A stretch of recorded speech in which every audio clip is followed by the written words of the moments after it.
It says, because I have called and you refuse, I have stretched out my hand and no man regarded. Excuse me, y'all brothers, how y'all doing?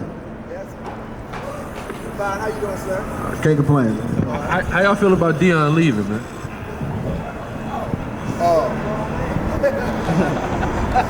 You said what? I think it fucked up. You think it is? Why, brother?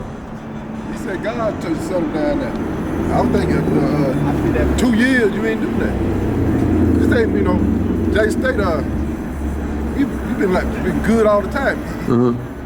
And well, let me put it this way. I'm from the South. Yes, sir. When a black man said God's son is something, I'm gonna listen to you. Yes, sir. So don't keep going with it. And then you just going, then all of a sudden the first job come up with a lot of money, you take off. Okay. So you tell me you're gonna help HBCU. You're gonna put us on the map. All this kind of stuff there. Okay. Talk about building stuff. Yes, sir. Right. So you think he should have put black people first? Yeah. Not himself, right? Black people, right? The job about him. No. And then as a father, I got all my kids in one place. Yes, sir. You win. Everybody happy doing good. How you gonna root them up? See that? Most fathers gonna wait till their kids ready from school or something to even make a move. Yeah, and make a move after they graduated. But they're gonna stay right there in school.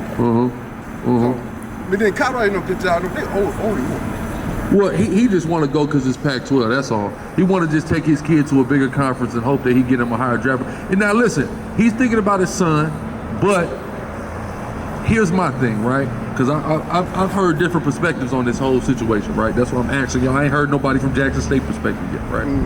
Right, so we called a brother who's a coach, knows him, you know. I wanted to get before I jumped to the conclusion. My first thing is, oh, the nigga a sellout. He just sold out. He just took the money, ran up there to the white people college, you see what I'm saying? Said the hell with the HBCU, right? Yeah.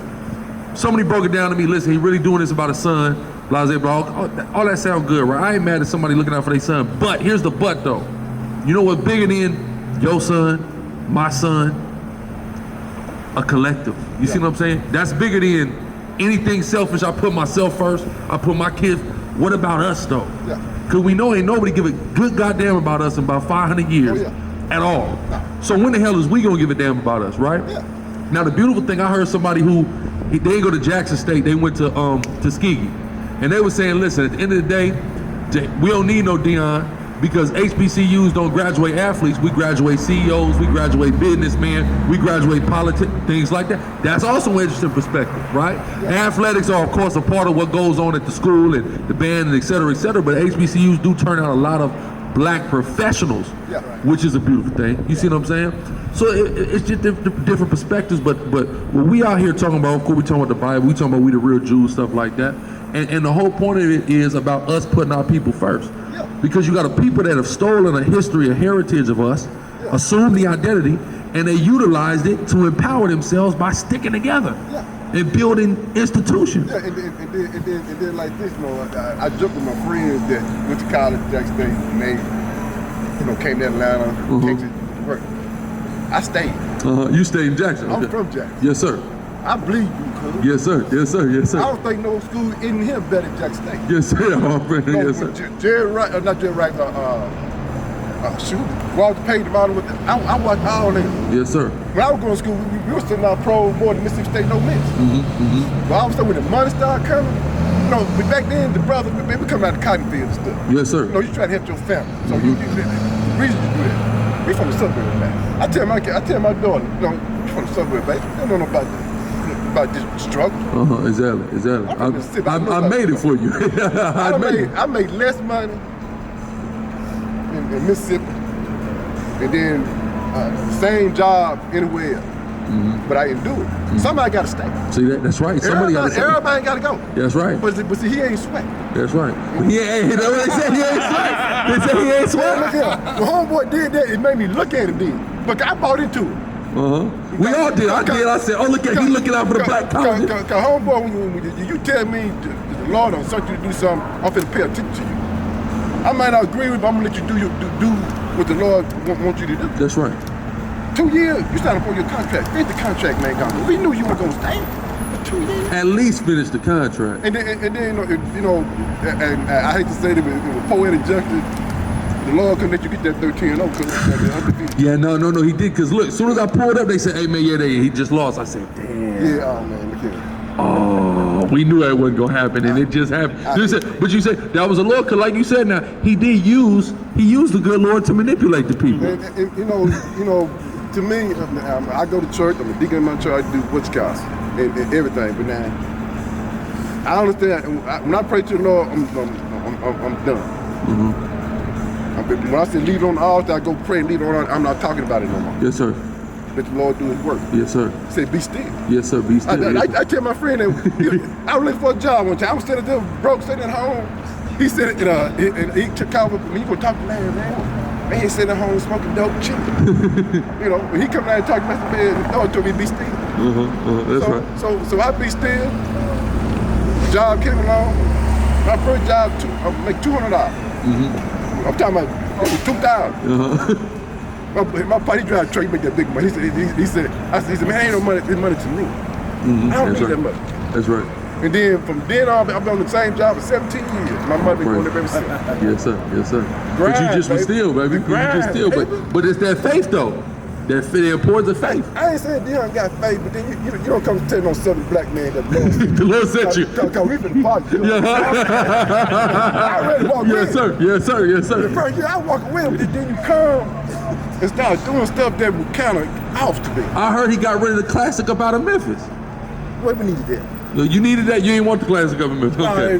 After I saw the money was giving us, we were making no money. Yeah. I mean, he did some good things, but it's just like leave was. 2 years ain't enough. If you had to go, leave with the people feeling good about you. Yeah. It ain't about that game. It's about, okay, man, look here. Change the plan. You know, I got to go do something else like that. Don't tell me the Lord send me somewhere else.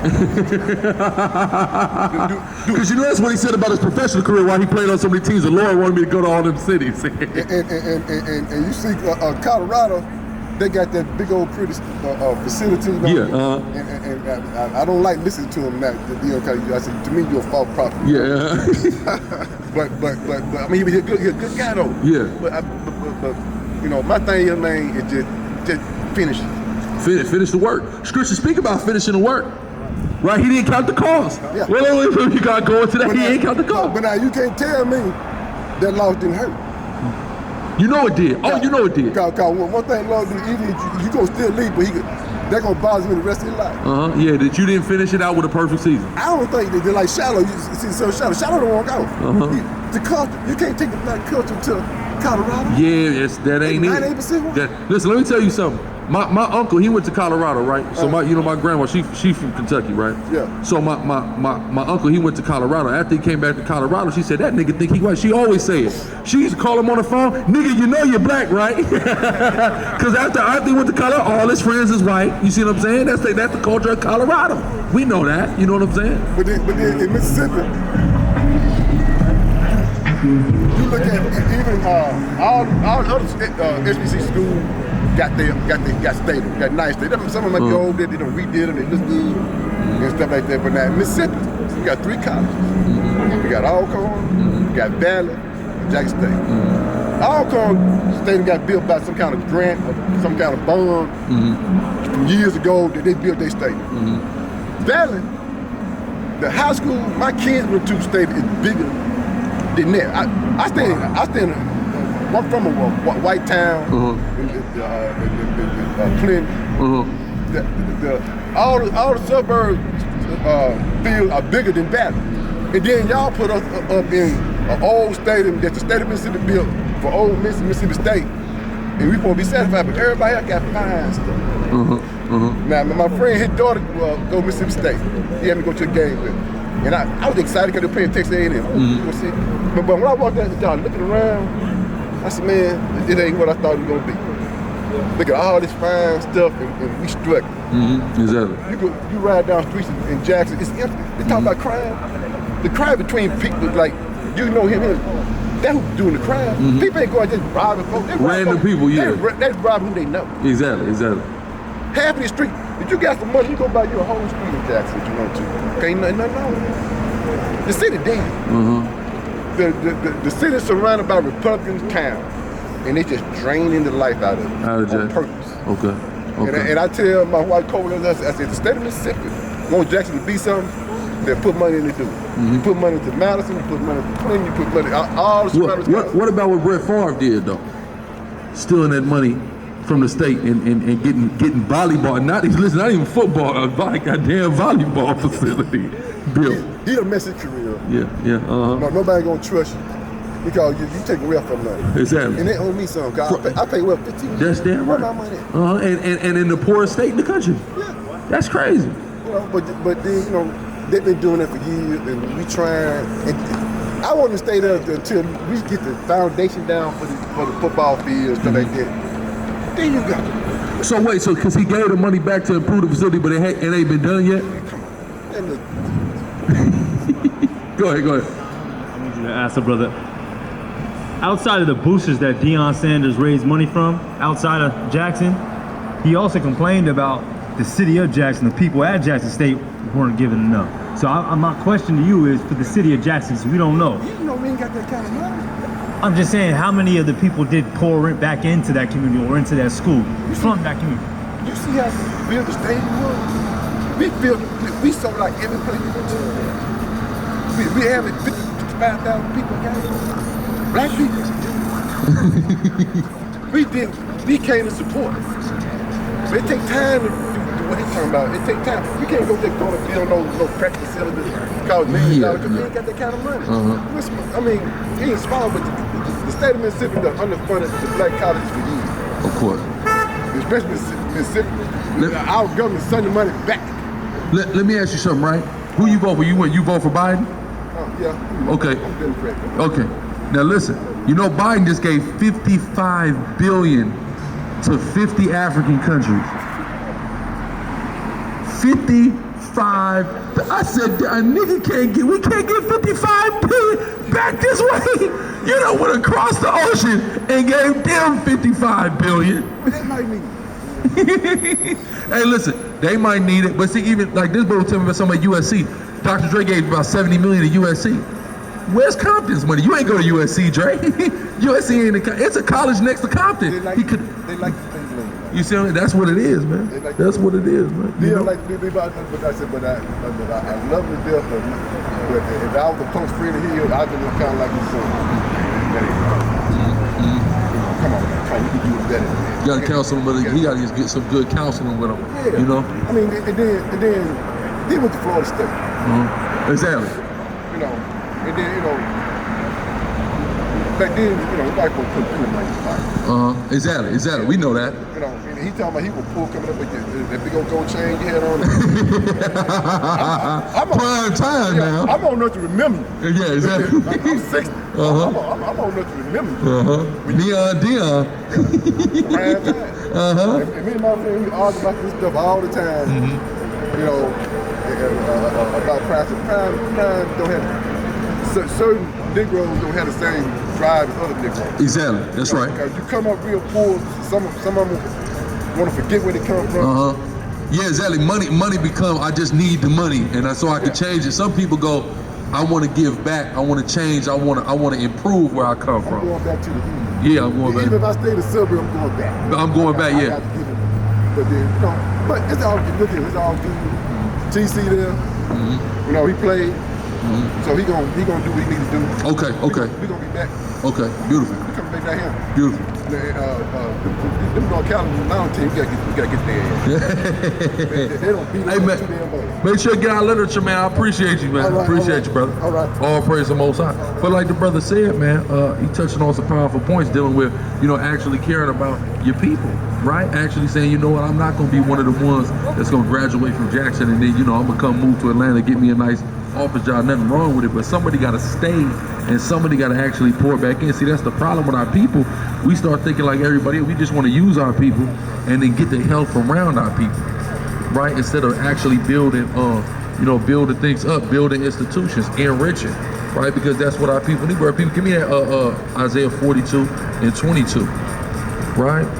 That was a powerful points the brother was made. It was good to talk to somebody I'm talking about a real Jackson native, a real Jackson State alum in regards to this matter, right? Go ahead. This is the book of Isaiah chapter 42 and verse 22. But this is a people robbed and spoiled. They are all of them snared in holes. They are hid in prison houses. They are what? They are hid in prison houses. We're robbed, spoiled. We're in jail. Read. They are for a prey, and none deliver it. Everybody preys upon our people. Right? We're the family that is preyed upon in this earth, so-called Black, Hispanic, and Native Indian people. But who is going to enrich us? Right? The Spanish people have gotten rich off of all their colonies in Latin America. The French people have gotten rich off of what they did in Haiti and Louisiana, French Guyana, Guadeloupe, Martinique, and areas like that. Right? Everybody has enriched themselves off of us, off of our lands, off of our labors, off of resources, etc. To this day, it's still going on. Everybody's enriching themselves. The question is, when are we going to enrich each other? When are we going to pour back into ourselves? Why are we following the blueprint of take, and run off and get the hell away? That's the question, man. But with that, we're going to wrap things up here. We're going to give all praise, honor, and glory to Yahweh, Ba'Shem Yahweh Shai, and say Shalom.